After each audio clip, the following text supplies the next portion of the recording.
Ice Rider in the back right there, just for if he wants to change things up a little bit. Exactly. Patrick, I mean, as we all know, is the reigning defending NAIC champion right now. And I believe he is going to New Orleans in 2 weeks' time, or is it 3 weeks? I think 3 weeks. 3 weeks' time. 3 weeks' time, Patrick Connors will be at the Ernest L. Memorial Convention Center to defend his title and the state of Florida, and he is probably going to do it with a Calyrex Ice Rider. I wouldn't doubt it in any sense, but looking at Patrick's team right now, there's some interesting options right here. He's got his Flutter Mane, it's choice specs. You don't see a lot of those these days. You don't see that every day now, but you also see it's got Power Gem, a rock type move, which actually helps out for any opposing fire types, such as Koraidon if it terastallizes, Groudon if it terastallizes, Ho-Oh. I believe Choice Specs Power Gem might actually come close to knocking out a Ho-Oh in one shot, and Ho-Oh is a very special defensive masterclass, so to speak, of a Pokemon. I would like to believe that Power Gem is probably just for Ho-Oh, but it does help out against any other fire types. I see the Brubana also. Pretty standard stuff. It does have Crunch. I feel like I don't run a whole lot of Brubana myself. I'm normally seeing the Seed Bomb on it, so it's interesting to see an alternative right there. Probably for opposing Psychic types or Ghost types, especially I'm thinking for the Calyrex Shadow Rider. And for me personally, for my first regional, which was 2 years ago at Orlando, it's nice to see Brubana getting some love, because I didn't know about Amoonguss back in the day of how good it was, and I used Brubana. But looking at Andrew's team, Andrew's also running a Calyrex Ice Rider, but this is interesting. Ooh. It is a Terra Grass with Seed Bomb on that Calyrex Ice Rider. That is something that you almost never see on a Calyrex Ice Rider, which is really fun for just team building in general. It's going to be really interesting to see with it, because even then, this Calyrex, since it's Terra Grass, that means Andrew's going to have to be really careful. He's going to need Kyogre to keep Calyrex safe, because with Patrick's Koraidon, it can just do as much Flare Blitz damage as it wants and have no worries about Terra into something else, usually like water or fire. Even then, I'm also noticing with the Calyrex, it has the Never Melt Ice. So in this round, it'll be okay because Patrick doesn't have Incineroar, but that will make it pretty challenging in any future battles. Exactly. And we also have to note there's an Iron Jugulus on Andrew's side, and that plays into the Koraidon, or not even the Koraidon, and it plays both for the Kyogre and the Koraidon, because Kyogre has the Drizzle ability, which turns Hurricane into a guaranteed hit when the rain is up, and that is super effective on Koraidon when it is not terastallized into a fire type. However, if Koraidon is out after Kyogre, then the Sun turns Hurricane from a 70% accurate move into a 50% accurate move. It is essentially a coin flip to whether or not that Hurricane will hit. At that point, that means that Andrew's going to have to be really careful about how he maneuvers his Kyogre, because he wants to be able to do some big damage, no doubt, to that Koraidon. Exactly. And also, Andrew's Kyogre is carrying Thunder as well. That is something that can benefit Andrew's side in the event of an opposing Kyogre with Terastallization already used on his opponent's team. But ladies and gentlemen, we are about to get started here. Andrew Figueres versus Patrick Connors. One of our two top 16 trainers will get an early 1-0 win in this VGC Cup here at Versus Games. Let's get into the action. As Andrew leads with his Calyrex Ice Rider and Kyogre, and Patrick leads with his Calyrex Ice Rider and Ogerpon Hearthflame. So right off the bat, we see both horses. It is a horse race. Do you have a bugle, Brendan? Do you have a bugle? Not this right now, but we do see with the Kyogre coming out, we got the Drizzle being set up, so that's going to make it a little harder for Patrick's Ogerpon to be able to do some big damage to the Calyrex, but he might be able to say, you know what, the Kyogre is a bigger threat right here. Oh, he just goes for the spiky shield, just want to play it safe, scout out, see what Andrew has in store for this first turn. And we see the Calyrex Ice Rider also going for a Protect on Patrick's side, as Kyogre opts for the Water Spout, a very powerful move because Kyogre is at full health. It does 150 base damage spread to both the Calyrex and to the Ogerpon. And Andrew also going for the Glacial Lance as well, just trying to spread out that damage with attacks left and right, potentially even calling a double protect on Patrick's side. Trying to do some big damage, and with the scouting right now Patrick can really adjust accordingly to see what he might need to do to be able to make sure that throughout the rest of this battle he can play as optimally as he can. And we see Patrick switch out his Calyrex Ice Rider here, and in comes the Koraidon, which is now going to activate the Sun via that Orichalcum Pulse, and not only will it benefit Patrick by removing the rain, it's going to benefit that Ivy Cudgel, which is super effective, and that is a one-hit knockout into the Calyrex on Andrew's side. And this water spell comes out. Now it's going to be negated because of the sun. And look at that damage. Koraidon resisted, barely takes over 20%, and the Ogerpon, it's like it did nothing. Ogerpon barely taking like about 45%, so it can probably stick around for another turn. And we got Andrew, he brought in his Urshifu. I believe that is the Rapid Strike. So it's going to be a little tricky from here on out. I'm thinking Andrew might have to figure out what to do with this the sun is up, so he's going to have to switch out his Kyogre so he can bring back later, so he can have better control over the weather right now. In comes the Amoonguss. And that is a great play on the Amoonguss switch for Andrew. He gets the Amoonguss play. That is a resisted close combat, and this Amoonguss is also carrying the Rocky Helmet, so this Koraidon just took Rocky Helmet damage and Life Orb recoil. In comes the Horn Leech. Urshifu survives the Horn Leech here, and Ogerpon returns back to full HP, but in comes his close combat into the Urshifu for the Koraidon, and that knocks out Koraidon, so now Patrick has lost his weather advantage in this battle. May have lost the weather advantage, but he's not out of the battle at this point in the game. So he can probably adjust. He's got his Brute Bonnet in the back. He also has his signature Calyrex Ice Rider. Thinking about switching that in. With the opposing rain coming in at any point, Patrick's still in a good position. He can do tons of damage to either of the Pokemon. It's pretty impressive, even with the Koraidon did a little under 50% to the Amoonguss with the close combat. So I'm thinking that this Ogerpon might be able to clean up with either of the Pokemon that Andrew has on his side of the field right now.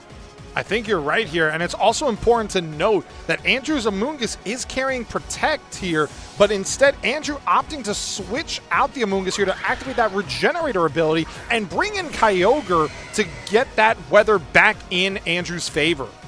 Weather back on.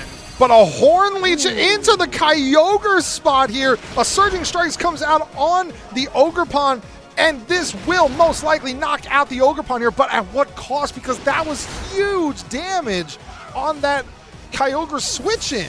Huge damage right there, but I have no doubt that Patrick knows what he's doing. I can imagine he's going to go for some damage. Two Pokemon at low health right now, and all that he has in the back is the Amoonguss and a Kyogre at such low health. It's not going to be able to do a lot of damage with any water spouts. This is a single target Glacial Lance, and it does enough to knock out the Kyogre. And a critical hit to boot on the Kyogre knocks it out. I do believe that critical hit might have mattered. Oh, I don't know about that one, but I mean, you know what? I mean, critical hits always matter, but more importantly, that Calyrex gets a chilling Neigh boost, and all that Andrew has in the back is that poor Amoonguss. The mushroom is all that remains on Andrew's side. Let's see what he can do at this stage in the game. I mean, Andrew can just do what he can, but against a opposing Calyrex Ice Rider that has +1 attack, it's going to be very hard to go from this point in the game. I'm thinking Andrew might just call it quits. He might be just taking his time because he wants to do some more gameplay into game 2. It's very possible that that is what Andrew might be thinking about here, because again, the Amoonguss is all that remains on his side for game number 1, and this Calyrex is in a prime position. And knowing that that is the option, Andrew decides to concede. He wants to keep his momentum for game number 2. But what a performance by Patrick, risking losing his Koraidon and the weather and still managing to call Andrew's switch in. That switch in on Kyogre, calling the Horn Leech, that was incredible play by Patrick. That was a really cool matchup right there. I think he just wanted to try to bring back his weather as much as he can to do what he could with his Urshifu next to it. Try to get as many boosts as he could for his the Surging Strikes, and was able to knock out the Ogerpon because of that. Yeah.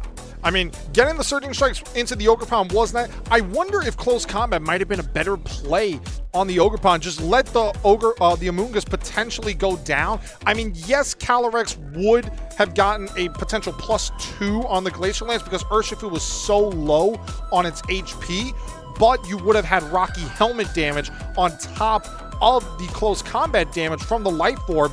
Ogerpon might have gone down, and I think it would have been a fair trade for Patrick there, and it might have even swung the momentum back for Andrew. Interesting thing I remember noticing throughout this battle that none of the players actually used their terrestrializations, so it's pretty interesting because if they didn't do it now, that's something you're probably going to be expecting to see more into this game too. They might be in their adjustments.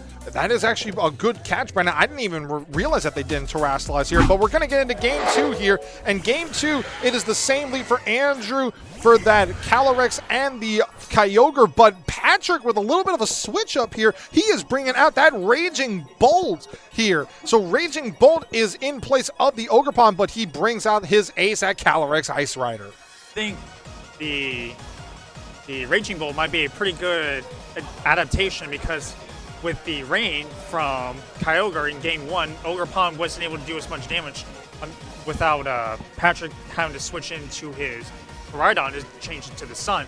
But Raging Bolt right now, it's assault vested, so it can take any ice beams potentially from the Kyogre right now and be able to punish it with a strong electric attack.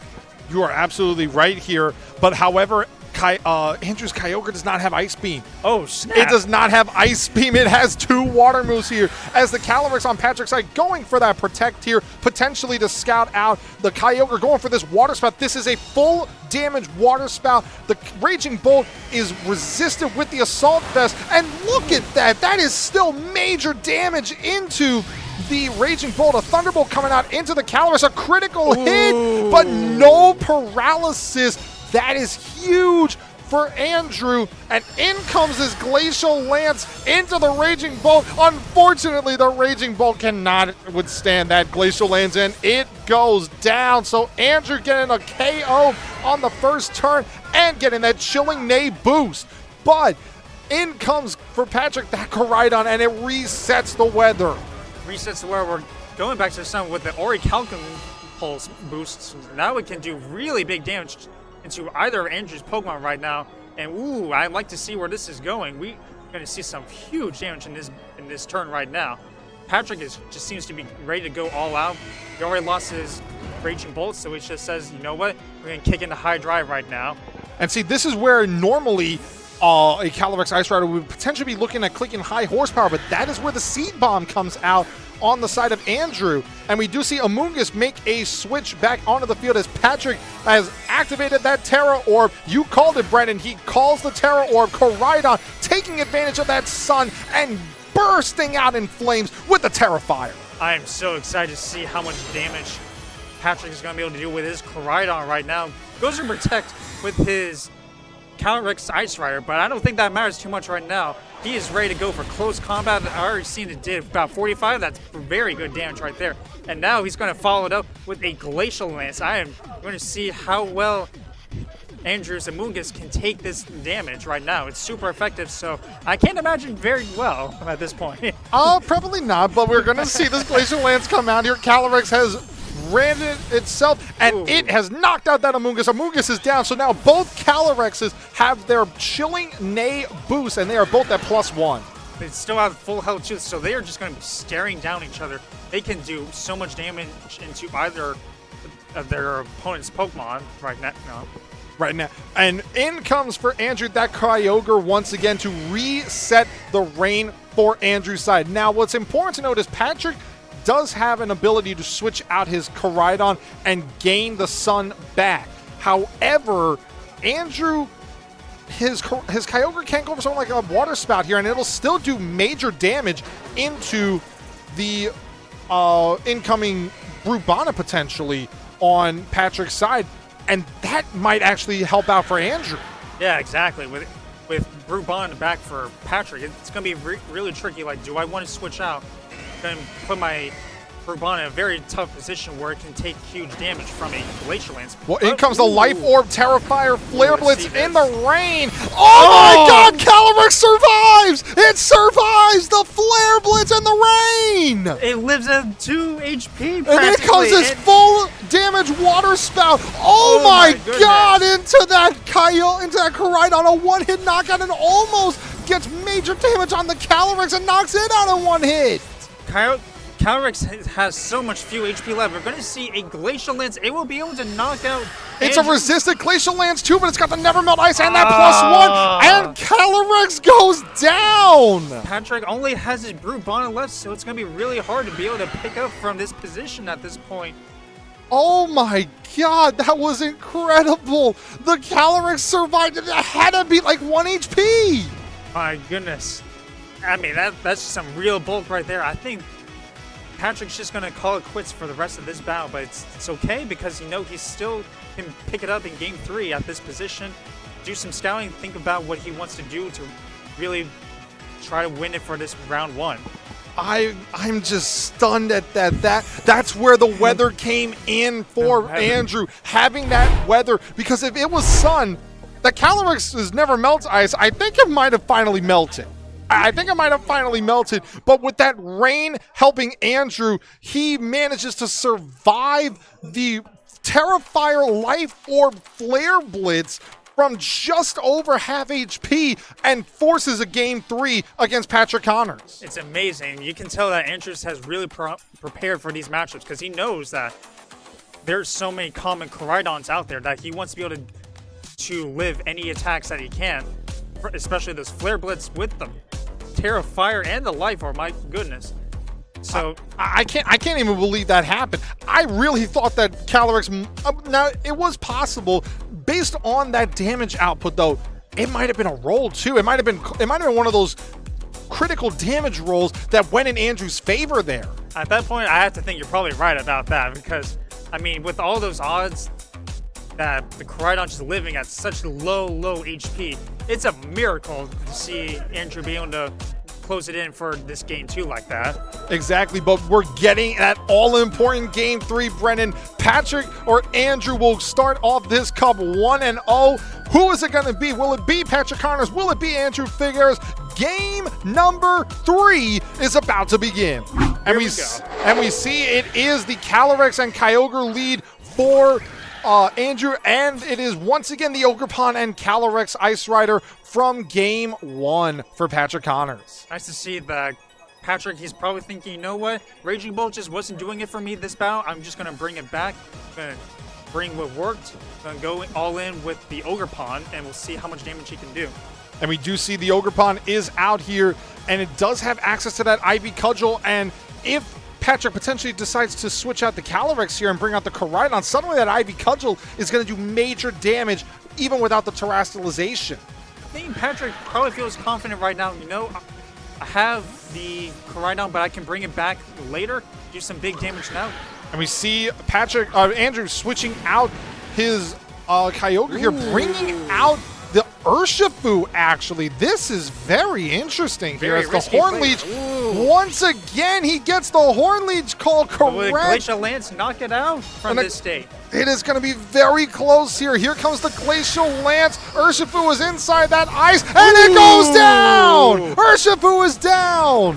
Urshifu goes down. Andrew has already lost his first Pokemon. That was such a risky play right there. I'm thinking, you know, Andrew was probably anticipating another Koraidon switch in such an early game, try to save the Kyogre for later, but no, he just immediately loses his Urshifu so quickly, just like that. Now Andrew's going to have to really try to pick it up. Exactly here, because now Patrick is in such an advantageous position. His Ogerpon can go for that Ivy Cudgel potentially into either the Calyrex or the Amoonguss here, and he could switch in the Koraidon and reset the weather. Exactly. I would love to see something like that. With Andrew already losing one Pokemon, the Ogerpon can just do so much damage into any of Andrew's remaining Pokemon at this stage in the game. We're going to see a Terastallization from Andrew's side. It is going to be into the Amoonguss. It is going to turn into that Water Terra type. Water Terra is a very good common type on Amoonguss for the terrestrialization, and it's taking into the weather as well. We saw Koraidon take advantage of the sun and heat up for that Terra Fire, and now the Amoonguss here, it's taking in the rain and becoming a Terra Water. In comes the Glacial Lance, so it's also proving that Andrew's Calyrex might be faster than Patrick's Calyrex. A very good information to note here, but we do see a Spore come out. Spore has come out, and Calyrex is taking a nap. Calyrex is falling asleep, taking a little sweet little nap time right now on the battlefield. Patrick's going to have to adjust what he wants to do throughout the rest of this match right now. He might be thinking that was a good time to switch into his Koraidon, being able to do big damage. But it looks like, that Patrick is ready to lock in with his own terrestrialization right now. See what he's going to do with that. This is going to be very interesting to see what Andrew does as well, because if he were to potentially bring in his Kyogre still has the rain, but that allows Patrick to set up Koraidon in the back and reset the weather, and suddenly Ogerpon is +1 attack from the embodied aspect with the Fire Terra, with Ivy Cudgel, a high critical hit move in the sun. I'm thinking, yeah, Andrew really wants to keep his Kyogre in the back because he's hesitant. He knows that the Koraidon could come out at any moment in the battle and then switch the weather. He really wants to make sure that he has control over that in this late game scenario. And we see the embodied aspect has come out, giving the Ogerpon that +1. Amoonguss opting for a protect here. Ooh. Very interesting decision by Andrew here, but the Ivy Cudgel comes out. The embodied aspect +1, super effective in the rain. Oh, it's and it knocks out the Calyrex. Nice work right With there. a critical hit too. The high critical hit move. We'll never know if that Ivy Cudgel could have survived. I thought I was saying the game, it's really hard to tell, especially after that game 2 where it survived the Flare Blitz. So anything's possible at this stage. But now what's important to note here is that Andrew is forced to bring out his Kyogre. Now Patrick can bring out Koraidon, and suddenly the weather is in Patrick's favor. However, by virtue of Ogerpon being the terrestrialization mon of choice, it has removed its grass type, and therefore it has removed its immunity to Rage Powder and Spore on the side of Patrick Connors here. It's going to be really tough for Andrew to pick it up in this late game. One thing I'm noticing is that since he's already used his terrestrialization on his Amoonguss, that means that both of Andrew's Pokemon are water types, so he can just keep going for free Horn Leeches as much as he wants to. He can, and he just went for one right there. He will take Rocky Helmet damage, but more importantly, Amoonguss goes down to the +1 Horn Leech. Amoonguss is down, and then it's a Kyogre in the sun against the world. A full HP Water Spout, though, however, and it will take out that Ogerpon. Very important there that Ogerpon goes down. So both terrestrializations have been knocked out in this game 3. But you have that Koraidon with full HP and the Life Orb, plus a Brute Bonnet in the bag. We're finally seeing Brute Bonnet come out onto the field here for this game number 3. It's going to activate its Photosynthesis and get a defense boost over this Kyogre. Not that it matters too much with the defense boost, but we are seeing the game is just over right now. Andrew's just throwing it in. He knows that he can't really recover much of that state in the game. But congrats to Patrick for winning our round 1 right here. That was an incredible adjustment by Patrick Connors in game 3. Getting those reads correct every single time. Calling that terrestrialization on Ogerpon, he was risking the potential of a Spore going into that Ogerpon slot as well. But Patrick just played the Ogerpon expertly throughout that battle, especially by getting the Horn Leeches off into Pokemon that were weak to those grass-type moves. It was amazing seeing how he used the Ogerpon in Game 3.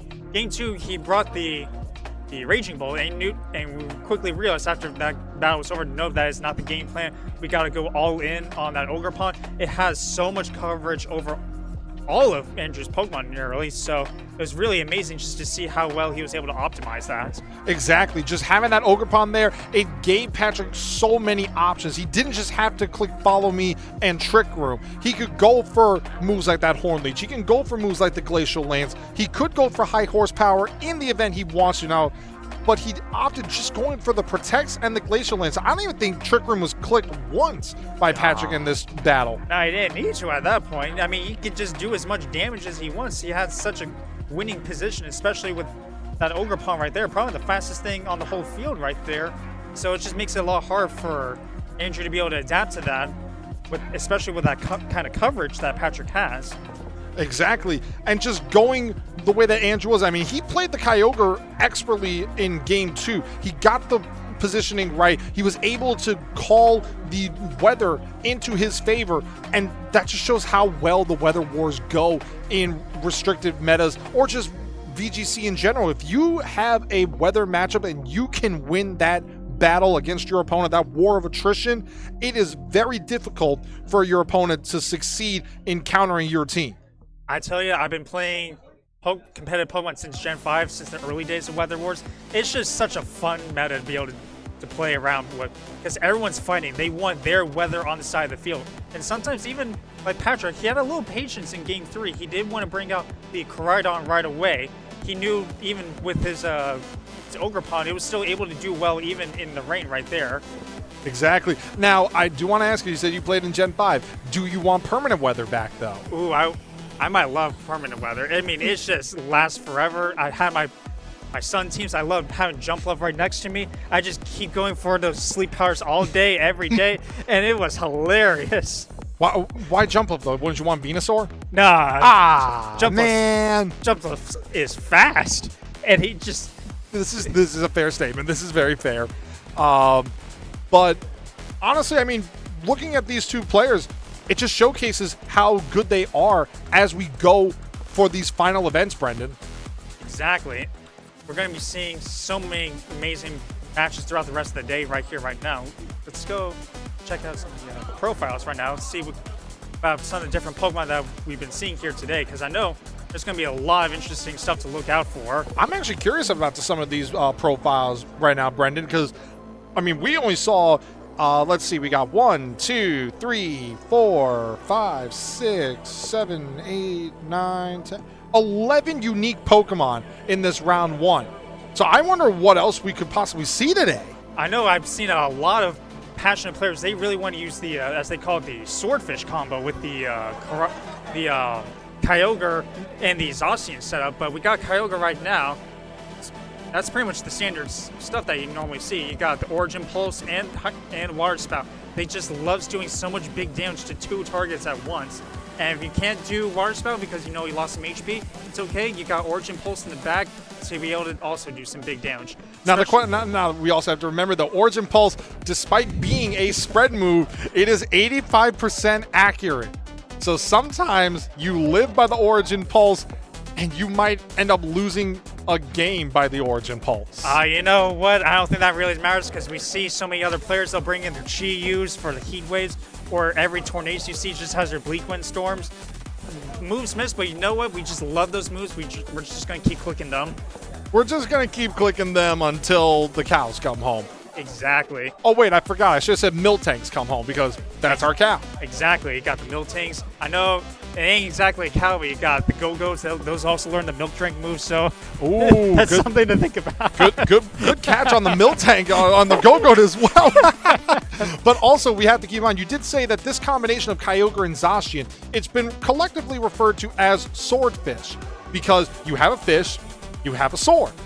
It's very simple. Swordfish. They complement each other well, especially with the Drizzle setup that removes one weakness that Zacian has to worry about, because now it's not weak to fire moves anymore, so now it can maybe adjust to be a different Terra type or something like that to cover one of its other weaknesses. Now, I also want to point out here, because even though we don't have a specific Pokemon based on it, it is Swordfish season for the actual Swordfish. Oh man, I'd love to see a Swordfish Pokemon come in a future game. That would be so cool to see. I mean, we did get a Barracuda and Barrascuda, so yes. maybe next up is the Swordfish. Between that, I remember seeing so many fans for years and years. They've been always asking for a Dolphin Pokemon, and we finally got that with Palafin. And my goodness, that thing's a monster. You know, where is Palafin right now? I haven't seen one of those in a while. What was it? I remember it was towards the tail end of Regulation H, I believe it was. Just this one Palafin just came out of nowhere. I believe it was at one of the European Special Events regionals, and I'm thinking may top cut, so it's pretty interesting to see something like that. So it actually came out of hiding from its dolphin cave. Exactly. It might have been, I could be wrong, it might have been not been Regulation H. It might have been something where even with competition, especially from other strong physical water types like Urshifu, this one player just passionately said, you know what, forget all those. I love Palafin. I'm bringing it in anyways, and I'm going to win this. And he did so well with that.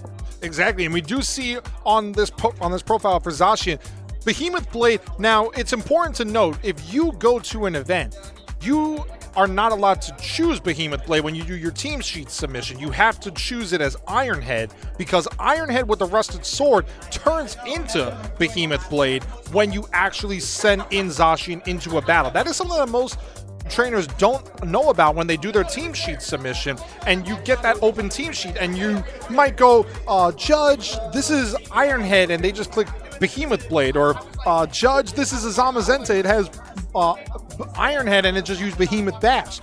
In order for Zacian or Zamazenta with their item to change that move, they have to have Ironhead. They could in theory go I don't know, Heavy Slam on Zamazenta, as we have seen Heavy Slam over Ironhead.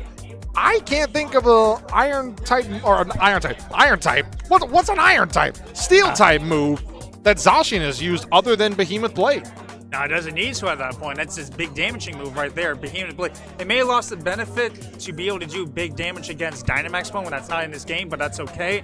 It still can do a lot into any opposing Pokemon, especially after it gets the +1 from its Intrepid Sword ability. Which is only done the first time that it switches into battle now. That is important to note. Intrepid Sword was changed from Generation 8 to Generation 9, that it only works the first time Zacian is on the field. That's why you don't really see Zacian's lead as much anymore, because you only get that +1 boost the first time. So unless you have Swords Dance on your Zacian, it really doesn't help out to get that Intrepid Sword right as the battle starts, unless the matchup is favorable. I tell you, I've even ran Swords Dance Zacian myself. I don't care if I already have a +1. I'll go for a +3 at that point. I just want to be able to knock out anything that's in front of me at that state in the game, whether it's early, late, I don't care. And it's so much fun to use, especially have partner Pokemon that can do fake outs or redirection with Follow Me and Rage Powder. It's just such a satisfying strategy to be able to use. I would agree with that, and honestly, I mean, I've yet to really use Zacian in Regulation I also haven't really seen much of it, but I know that there was an Assault Vest base Zacian that day 2 of the Milwaukee Regional Championships. So you don't even have to use the Rusted Sword. No, you don't. I mean, even then, Zacian without the Intrepid Sword, it is still an extremely strong Pokemon with a high base attack stat. So whether or not you have Intrepid Sword or the Rusted Sword doesn't matter, because it's still Zacian at the end of the day. Exactly, and we also have to remember, Zacian in its normal form and its crown form, it always outspeeds a Flutter Mane and an Iron Bundle without a booster energy. The only Pokemon in the game that it cannot outspeed under any circumstances, naturally, is Calyrex Shadow Rider, Regieleki, Ninjask, and Deoxys Speed. You don't need to worry about those latter two Pokemon, but even then, I've been seeing a handful of Regieleki online lately. There are just players that just want to go all out, especially going for the normal gem Terra Normal Explosion boost, especially from, I believe it was from last weekend with the recent global challenge that was going around. Some people were just having a lot of fun with those kinds of strategies. You are right. We actually did just have a grand challenge over the previous weekend, and how did you do in it, Brendan? I'll be honest, I'm a busy college student. I completely forgot about it. I wish I could. Well, honestly, I played in it. There were some matchups that I had that were good. There were some matchups that I had that were bad. Second I got myself in the top 10 24, I held, and it worked. I got top 10 24. Ooh, not bad, not bad. That's really good. You got points for that? I got some championship points for the Grand Challenge, and I end the season with 150 championship points. A little bit lower from the last few seasons, but it's not the end of the world. What matters is we come out, we enjoy these battles, and we just make more lasting relationships with everybody. Exactly. I'm not playing for points ever. I just love playing it for the game itself, like just the fun, being able to interact with so many amazing people out there. That's the thing that just makes Pokemon so great. It's not about win or lose, because you know what? It's Pokemon. It's going to happen, okay? But you know what? You just do it, and just go out there, go have some fun. Exactly. And our final profile that we're going to do for round 1 today, Brendan, we're going to talk about what we just saw on Patrick Connor's side. We're going to talk about that Koraidon here. Normally, you see the clear amulet as its item, but we did see Patrick Connors run it with the Life Orb. We've seen I've seen a couple of choice scarves every now and then. I saw a choice band once or twice before. We know Andrew Figueres, he ran a scale shot Koraidon with scale shot instead of breaking swipe. So Koraidon can do a couple of things here and there. Though I think what really hurts Koraidon more so than Miraidon is its typing. Yeah, that fairy timing, or the fairy weakness that it has, is really the hardest part about it, because with Pokemon like Fluttermane being so common, and even then I've seen a lot of the Lunalas running around with their Terra fairies, just dishing out Moonblasts. It kind of forces half the time for Koraidon to be your Terra Hog, essentially. Are you sure it's Moonblast? Because I think it was Moonlight on the Lunala. I think it was hitting the Koraidon with Moonlight. Oh man, I don't know about that one. Oh man! But ladies and gentlemen, Can't fool me. Oh man, I tried. But ladies and gentlemen, we are going to take a quick break here at the Versus Games League Cup here in Oviedo, Florida. Don't go anywhere. Round 2 will be just around the corner. As